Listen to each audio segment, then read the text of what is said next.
So all right. So moving forward, did you see yourself as like you wanted to be a musician on tour, or did you also like the? I mean, to some degree, I would imagine that you like the other work that comes along with being on tour. I love the work. Didn't know that I would ever care about it though until it happened. I always thought I would just be a guy that's rocking. Never thought I'd work. So, what did it come because you got offered to do it, and you were just like, yeah, let me go give it a shot, or was it something that you started really small with a band and like just was like, no, I'm this for this band and grew it with? Pretty much a combination of the two. I on We played a home show in May of 2009 We're in the my Union. own town. Yes, in my own town, West Babylon at Sinclair's outside, and it was until the last 2 years, it was my favorite show I'd ever played. And right after the set, I was asked to leave the band. So I walked home, and I don't even remember the feelings, but they were not angry. They were devastated. I had just spent so much time investing, and luckily for me, um, because of We're the Union, I had become very close with a band called The Lost for Words, like better friends than them, than the members of my own band. Same with Fireworks. Both those bands, I was closer with them, the members of my own band. And I called Marky and Maddie the next day, and like 2 days later, they asked me to just fly out and help them.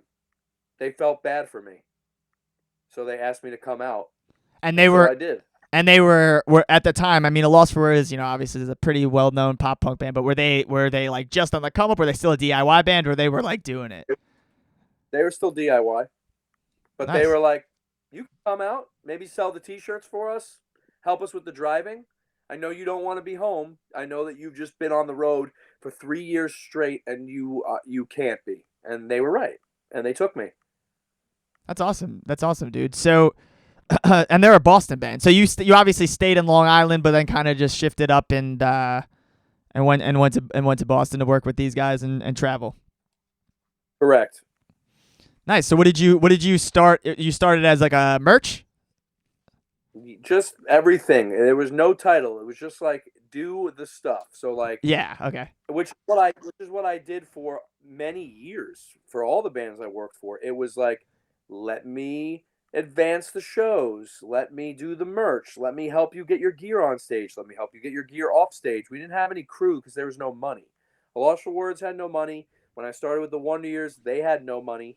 So it was just we can't bring any other crew. So just you do everything. Like you're the other guy, and not only that, but it was like I want to say it was the second year of me starting to do that I realized my presence wasn't just like me working wasn't the only thing that I was doing. That it was like year two of that I realized my presence helps the band's dynamic when they're having arguments with each other or they just need a break from the band members. It's nice to have a cushion of a person who's not in your band. And that is one of my biggest tips to this day for tour management is needing to know and read the people that you're managing and know when they need you, not as a worker but as a spirit and a friend to like pull them out of the funk or the anger or the sadness or whatever it is, because you're also like expected to be like almost like a not a punching bag but a buffer between members of artists. I think that's really important. If you don't have those skills, you're not going to make a great TM. Honestly, that's my personal opinion. Yeah. I mean, that's It is. dude. I think that's great advice because I don't think a lot of people. I think we all as DIY musicians have the friend that's down to come out on tour. Until you get older, until you get up to our age, where it gets harder to find the friend that'll just come out on tour for nothing. Yeah. Yeah. Um, but I think if to do it for someone like you who went from doing the DIY thing to doing it for more professional bands, and mostly because you just kind of rose and grinded with those bands. You started with them when you Yep. were doing nothing, and they became something. No, I think that it's good. It's good to hear because I've never actually, I've never been on a tour that wasn't a DIY tour. Like I've always only done DIY shit, so I don't really even I don't I'm out of the loop on how a lot of that works. Like When you were doing the DIY stuff, how serious were you taking it? Were you doing like the day sheets? Were you writing what the band had to do that day, or you were just going with it and getting in the van and doing the thing? I would just tell them. This is what the deal, or they'd ask like, when is load in? Like as it got like still DIY, but like a little bit more growth. I still never did day sheets. Funny enough, fast forward, and then there was like all these years of day sheets that all these years I used day sheets on these like headlining tours that were not DIY anymore. But bro, because my mentality is DIY, it just never left. So many things I did for the bands I worked for and currently work for was me applying DIY ethic to professionalism, and it saved the bands a lot of money. But as far as day sheets goes, fast forward, I'm back to not using day sheets. Now there's like I just send a text, group chat, here's the day sheet. No one needs it on a piece of paper. Yeah. Nobody wants more. As long as somebody's keeping track of what's going on in the day to day. Yeah, they look. I mean, there's like for pro bands, there's like apps like Master Tour where I could plug in all the info at night and they can log in at any point on their app and just see all the info right there. So there's no reason to have paper anymore. But they're still nice to have when you're in like big venues because whatever. So I'll still do them for that, or like for my door guy at AMH if I'm running a show. Like they want the times because people keep asking them, what time does this band play? What time does this band play? Et cetera, et cetera. But yeah, no. For the first 2009, 2010, 2011, which were my first years of working for bands, it was still very DIY. It wasn't until 2011 that it started becoming a mixture of DIY and more pro.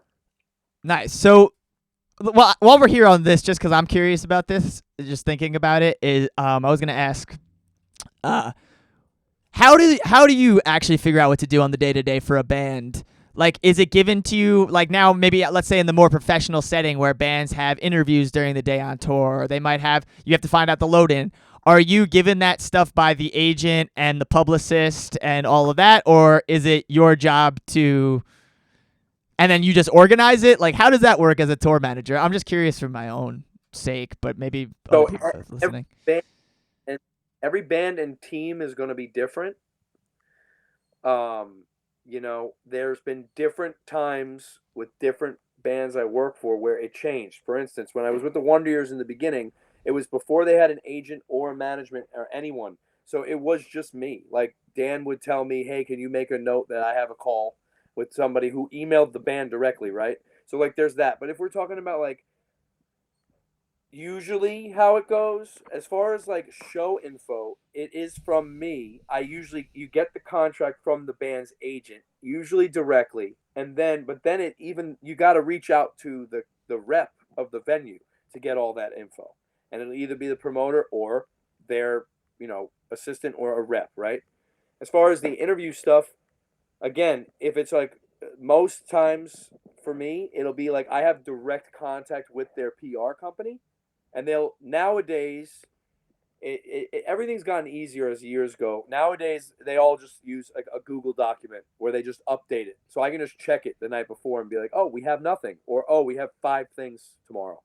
Yeah. And then usually it's me reaching out to those people. They have a phone number on there or an email. And I'm like texting them like, hey, so are you rolling through at 3 or what's up? Got it. All right. That's cool. That's cool. And that's, again, depending on the size of the artist, that might be all one person's job, or that might be multiple people, assistants, things like this. Like, I know some larger bands that will pay somebody that isn't the TM to just advance all the tours, just to get all the info, and they get like a flat rate, and then their work is done. They don't go on the tour. They're just getting all the info for the TM. It depends who you are and what you're looking for, And how much you have to spend. Exactly. Personally, I like advancing the shows because I like having the dialogue with the person that hopefully, not always this way, but hopefully they're there day of, and I get to like, bullshit with them, and it's something I like to do. Yeah, for sure. Dope. So, all right. So as a Long Island guy, you're from Long Island. You're working with mostly a Lost for Words when you first start doing the going on tour, helping your friends' bands out thing. How do you get